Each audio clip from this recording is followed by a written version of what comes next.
Halo teman-teman, balik lagi sama saya Radha Fandi, dosen Ilmu Komunikasi Universitas Pasundan Bandung.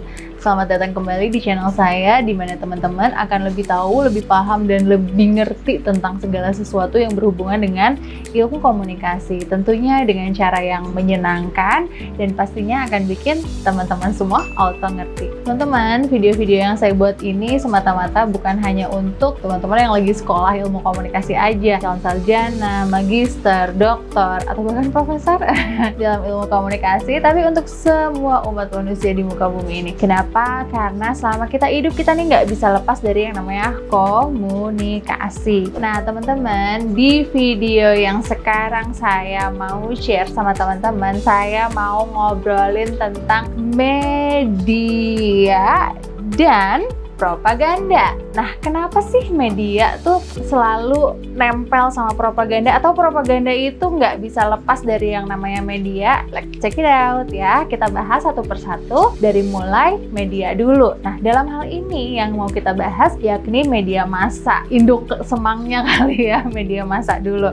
Kita masuk ke definisi media massa dulu ya. Jadi kalau misalnya kita masuk ke definisi media massa adalah media massa atau pers kali ya, adalah sesuatu istilah yang mulai digunakan pada tahun 1920-an untuk mengistilahkan jenis media yang secara khusus didesain untuk mencapai masyarakat yang sangat luas. Dalam pembicaraan sehari-hari, istilah ini sering disingkat menjadi media. Jadi maksudnya ada satu informasi yang dimasukkan ke media tersebut dan disebarkan secara luas. Makanya dia menyebutnya media massa. Nah, kemudian kalau misalnya kita melihat ada beberapa karakteristik dalam media massa. Yang pertama adalah publisitas, kemudian yang kedua universalitas, kemudian periodisitas, kemudian kontinuitas, dan aktualitas. Oke, kita bahas satu persatu. Kalau misalnya kita bicara mengenai publisitas ya, atau salah satu karakteristik dari media massa, di sini media massa memang berkarakter untuk doing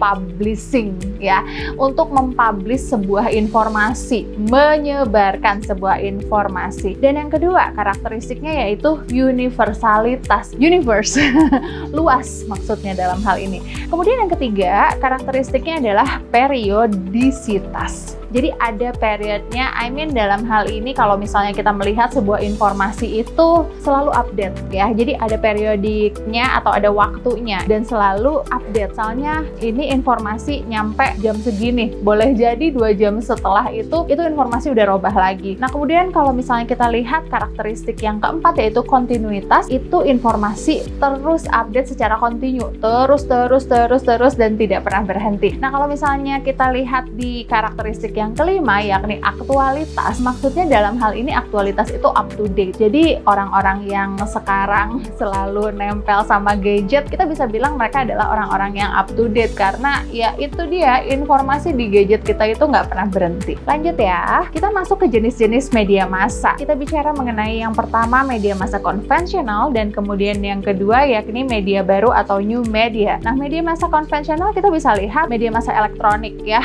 kayak TV, radio. Kalau misalnya kita lihat televisi itu komunikasinya satu arah dua arah sih teman-teman. Kalau kita perhatiin ya, apa yang disampaikan atau disiarkan melalui televisi maupun radio, presenternya yang ngomong sendiri ya, kayak aku nih kayak gini ngomong sendiri. Tapi bedanya YouTube ini masuknya ke yang nanti ya, media baru. Nah kita bahas dulu yang tadi media konvensional, televisi. Tidak ada respon secara langsung yang bisa diterima oleh announcer yang ada di televisi. Begitu juga radio. Dalam media konvensional yakni radio, itu announcer bisa aja ngomong sendiri dan terus-menerus bicara tanpa ada feedback. Nah tapi sekarang ini radio itu sudah membuka cara baru untuk bisa berkomunikasi tektokan sama pendengarnya, yaitu melalui request ya, via aplikasi WhatsApp dan lain sebagainya. Nah sekarang kita masuk ke media baru atau new media. New media ini sifatnya itu informasi bisa langsung sampai dan juga langsung bisa ada feedback. Walaupun ataupun feedback dari penerima pesan bisa jadi delay. Nah, ini media baru ini seperti yang sekarang teman-teman sedang saksikan ya. Salah satu contohnya adalah YouTube. Kemudian juga kalau misalnya teman-teman bilang, "Miss, kalau Instagram masuknya new media?" Oh, jelas. Pokoknya semua yang melalui persosial mediaan yang menggunakan internet itu masuknya ke new media. Nah, kemudian sekarang kita bicara mengenai propaganda dan media massa. Sesuai dengan tujuannya, yakni menyebarkan imbauan yang ditujukan kepada orang banyak dengan mengandalkan media massa. Propaganda ini kita highlight bahwa propaganda yang kita bahas adalah propaganda vertikal, dapat kita katakan berhubungan erat dengan media massa, baik media massa konvensional maupun media baru. Nggak bisa lepas. Peranan media massa sendiri dalam propaganda ya, yang pertama adalah sebagai salah satu alat penyampai pesan massal. Media massa memegang peranan yang sangat penting dalam kehidupan sosial bermasyarakat. Tanpa adanya media massa, jelaslah bahwa kita hanya saling berkomunikasi dengan cara tradisional yang jelas tidak efisien, dan tentu saja dengan menggunakan media massa ini komunikasi yang terjalin bisa jauh lebih hemat biaya. Kenapa enggak? Ya kebayang dong kalau misalnya kita nggak menggunakan media massa, kita mau nyebarin informasi satu RT aja kita membutuhkan berapa banyak waktu, berapa banyak tenaga, dan tentu saja berapa banyak hantaran, ya nggak sih? Kan nggak mungkin ya kalau misalnya kita mau ngasih undangan nih ya, misalnya teman-teman mau on the way ke pelaminan ya, ngasihin undangan, terus udah gitu muter-muter ke sekelurahan, nggak mungkin dong ketok-ketok-ketok, "Bapak Ibu, aku mau nikah tanggal segini, jam segini." Udah aja, pasti ada basa-basi, pasti ada antaran, ya nggak mungkin lah. Terus udah gitu ngetok lagi ke pintu selanjutnya, terus itu bisa ngambil waktu banyak banget. Nah, sedangkan kalau misalnya dengan menggunakan media massa, teman-teman bisa pengumuman di televisi, di radio, ya nggak sih? Apalagi sekarang itu via WhatsApp tuh udah oke banget lah ya, undangan udah ada barcode-nya dan lain sebagainya. Terakhir, media massa masih diyakini memiliki kekuatan yang besar dalam pembentukan opini publik dan menjadi alat efektif dalam melancarkan propaganda, jelas ya. Nah, kemudian kalau misalnya kita bicara mengenai propaganda itu sendiri selalu dikaitkan dengan yang namanya pers ya. Makanya di sini saya mau highlight pers dan propaganda di Indonesia dari masa ke masa, atau we can say it going to be the pers freedom. Nah, kalau kita lihat dari masa ke masa ya, masa Orde Baru, kita bisa melihat betapa yang namanya kebebasan pers di masa Orde Baru itu tidak sebebas sekarang. Ya, segala sesuatu yang ingin disampaikan atau fakta-fakta yang ada yang akan disampaikan oleh jurnalis ya, itu melalui gatekeepernya luar biasa banget. Jadi tidak bisa sebebas sekarang. Bahkan boleh jadi informasi itu dikendalikan dulu gitu. Mau kemana? Ini ismenya mau ngebawa masyarakat kemana? Apakah membahayakan atau tidak? Kemudian kalau misalnya kita lihat pada tahun 1945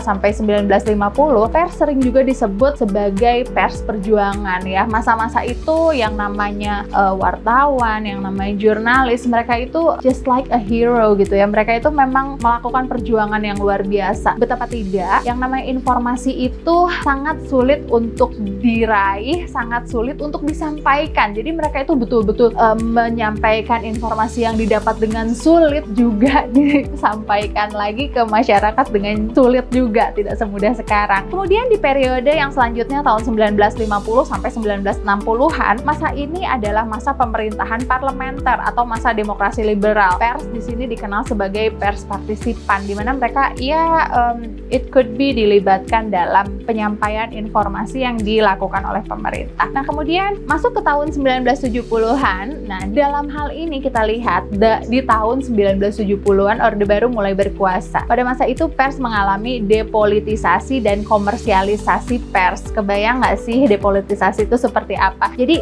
ya itu dia yang tadi saya bilang, betapa sulitnya mereka mendapatkan informasi, betapa sulitnya mereka menyampaikan informasi yang akan disampaikan kepada masyarakat. Masuk ke 10 tahun selanjutnya, yakni tahun 1980-an. Pada tahun 1982 kalau saya nggak salah, Departemen Penerangan mengeluarkan sebuah peraturan Menteri nomor 1 tentang surat izin usaha penerbitan pers. Nah, di sini kita bisa melihat bahwa yang namanya media massa di sini ini yang berjaya adalah media cetak. Nah, kemudian masuk ke tahun 90-an, pers di Indonesia mulai melakukan repolitisasi lagi. Kita ini sekarang udah ngelewatin satu era, yakni setelah era Orde Baru itu itu era reformasi, di mana di era reformasi ini pers itu mulai masuk ke sebuah era di mana mereka mulai bisa sedikit bebas ya, atau we can say pers freedom itu udah masuk ke Indonesia. Jadi jurnalis ya, salam jurnalis ya teman-teman wartawan di luar sana. Pada era reformasi ini luar biasa sekali apa yang dilakukan oleh teman-teman jurnalis itu, mendapatkan informasi itu sudah luar biasa, terbombardir banyak banget dari kanan, kiri, atas, bawah, depan, belakang, dan mereka bisa menggunakan media konvensional, yakni media massa, yakni televisi, radio, juga media cetak. Nah, masuk ke era selanjutnya, kalau misalnya kita melihat sampai pada masa sekarang, pers masa sekarang ini sudah betul-betul bebas ya. Kalau misalnya kita lihat itu sudah masuk ke media baru atau media online ya, di mana informasi itu sangat mudah didapat. Informasi itu kalau misalnya kita lihat update-nya itu lebih luar biasa ketimbang masih dengan menggunakan media cetak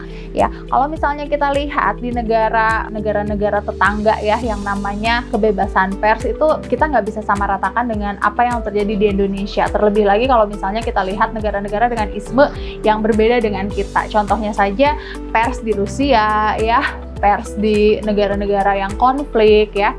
Nah, sekarang kita masuk ke propaganda itu sendiri. Kalau misalnya teman-teman ngedengar kata-kata propaganda, apa sih yang ada di benak teman-teman semua setelah saya ngejelasin komunikasi massa yang segambreng tadi? Pasti ada pemikiran di antara teman-teman yang berpikir bahwa propaganda itu selalu dikaitkan dengan hal-hal yang negatif ya. Maksudnya dalam hal ini propaganda itu selalu bersifat provokatif gitu. Kalau misalnya ada yang dengar propaganda tuh apa sih? Oh iya, ini pasti nih propaganda nih, ini pasti isme kayak gini nih. Padahal kalau misalnya kita gali lebih jauh lagi, sebetulnya propaganda juga bisa menjadi sesuatu yang positif. Oke, kita masuk ke definisi propaganda itu sendiri ya. Nah, kalau misalnya kita masuk ke definisi propaganda adalah sebuah jenis komunikasi yang berusaha mempengaruhi pandangan dan reaksi tanpa mengindahkan tentang nilai benar atau tidaknya pesan yang disampaikan. Ini menurut Ensiklopedia Internasional. Nah, dalam hal ini ya, propaganda sebagai pedoman untuk menguasai rakyat dan melumpuhkan mental musuh. Nah, ini kata siapa coba? Kata AACAA ya, Adolf Hitler dalam bukunya Mein Kampf atau Perjuanganku. Nah, kalau misalnya kita lihat menurut Harold Laswell, pakar ilmu komunikasi ya, dalam bukunya yakni Propaganda di tahun 1973, propaganda is a broadest sense is the technique of influencing human action by the manipulation of representation. Kita highlight di sini. This is the technique of influencing peoples atau influencing human action by manipulation of representation. Jadi merubah pemikiran seseorang dengan memanipulasi representasi dari pesan yang disampaikan. Nah, dalam hal ini Ralph D. Casey juga menyampaikan bahwa propaganda adalah sebuah usaha yang dilakukan secara sengaja dan sadar untuk memantapkan suatu sikap atau merupakan suatu pendapat yang berkaitan dengan suatu doktrin atau program dari pihak lain. Merupakan usaha yang sadar dari lembaga-lembaga komunikasi untuk apa? Untuk menyebarkan fakta dalam semangat objektivitas dan kejujuran. Jadi kalau misalnya kita lihat, sebetulnya propaganda itu bisa jadi sesuatu yang positif juga karena bisa mengendalikan pemikiran orang-orang dan mengendalikan reaksi orang-orang atau penerima pesan terhadap sebuah pesan yang disampaikan. Kemudian kalau misalnya kita lihat ya, beberapa hal yang harus kita perhatikan dalam propaganda adalah adanya satu upaya dari individu, dalam hal ini individu yang dilembagakan serta lembaga itu sendiri atau sering disebut propagandis ya, yang dengan sengaja melakukan penyebaran pesan untuk mengubah sikap, pandangan, pendapat, perilaku dari sasaran propaganda. Jadi sebetulnya balik lagi ke yang tadi saya bilang, ini bisa menjadi sebuah hal yang positif, di mana propaganda kita bisa singkat menjadi sebuah istilah sederhana atau dengan kata sederhana yaitu ajakan. Nah, kegiatan ini dilakukan secara terus-menerus sampai dengan tujuan atau keinginan tercapai atau minimal mendekati ke arah tujuan. Jadi kalau misalnya kita nih mau mengajak seseorang untuk melakukan A, action A misalnya, kalau lawan bicara kita atau orang yang mau kita ajak itu belum sampai bergerak sejalan dengan apa yang kita mau, pesan itu akan terus lagi disampaikan, lagi disampaikan sampai lawan bicara kita atau orang yang mau kita ajak itu melakukan apa yang kita mau. Nah, proses penyampaian ide, gagasan, kepercayaan, atau doktrin dilakukan dengan cara memanipulasi faktor internal psikologis sasaran melalui cara-cara sugesti, rumor, atau agitasi, bahkan cenderung provokatif. Iya, karena memang kita bertujuan mengajak seseorang untuk melakukan apa yang kita mau. Untuk menanamkan hal tersebut, pemahaman tentang hal yang salah ataupun benar di halayak sasaran kita. Jadi boleh jadi makanya si propaganda ini bisa mengalami yang namanya perubahan makna menjadi makna negatif itu karena mungkin mereka itu seolah menghalalkan segala cara untuk mengajak seseorang mengikuti apa yang kita mau. Nah teman-teman, gimana? Bingung nggak sih tentang propaganda? Emang banyak banget, dan kalau misalnya kita bahas ini bisa mungkin 2-3 pertemuan perkuliahan. Nah, tapi karena di YouTube kita bahasnya di 2 part, sampai jumpa di part 2.